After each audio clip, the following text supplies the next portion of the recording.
Hey guys, welcome back to അവം. അങ്ങനെ നമ്മുടെ ഇപ്രാവശ്യത്തെ ഇന്റർപോളി ആർട്സ് തൃശ്ശൂർ കുന്നംകുളത്ത് വെച്ചാണ് നമ്മൾ ഒരു വൈകുന്നേരത്തോടു കൂടി ട്രെയിൻ കയറി. ട്രെയിനിൽ കുറച്ച് വെച്ചപ്പാടൊക്കെ ആക്കിയിരുന്നു. പിന്നെ ഒരു 9 മണിയൊക്കെ ആയപ്പോഴത്തേക്ക് നമ്മൾ കുറ്റിപ്പുറത്തെത്തി. അവിടെ നിന്ന് നമ്മൾ ഭക്ഷണം കഴിച്ചിട്ട് നേരെ ഗവൺമെൻറ് പോളിടെക്നിക് കോളേജ് കുന്നംകുളത്തെത്തി. അവിടെയാണ് നമ്മുടെ പരിപാടിയൊക്കെ നടക്കുന്നത്. അപ്പം നമ്മളവിടെ ഗേൾസ് ഹോസ്റ്റലിലായിരുന്നു സ്റ്റേ ചെയ്തത്. പിന്നെ വീട്ടിൽ നിന്ന് കൊണ്ടുവന്ന ഭക്ഷണം ബാക്കി ഉണ്ടായിരുന്നു, അത് ബാക്കിയാക്കണ്ടല്ലോ എന്ന് വിചാരിച്ച് അതും കഴിച്ചു. പിറ്റേ ദിവസം രാവിലെ നമ്മൾ രജിസ്ട്രേഷൻ കൗണ്ടറിലായിരുന്നു. കാരണം എനിക്ക് പോയം റൈറ്റിംഗ് ഉണ്ടായിരുന്നു, ഇംഗ്ലീഷ് പോയം റൈറ്റിംഗ് ഉണ്ടായിരുന്നു. അപ്പോൾ അതിനായിട്ട് രജിസ്ട്രേഷന് രാവിലെ തന്നെ എത്തി.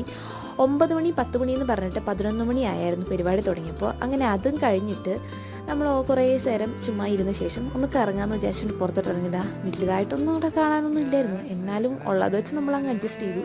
കുറച്ച് ഭക്ഷണം എല്ലാം കഴിച്ച് നമ്മൾ ഇനോഗ്രേഷനായിട്ട് പോയി. ഇനോഗ്രേഷൻ ഒരു വൈകുന്നേരത്തോടു കൂടിയായിരുന്നു. ഇനോഗ്രേഷൻ ചെയ്തത് അനാർക്കലി മരക്കാരായിരുന്നു ഗൈസ്. അപ്പോൾ ബൈ.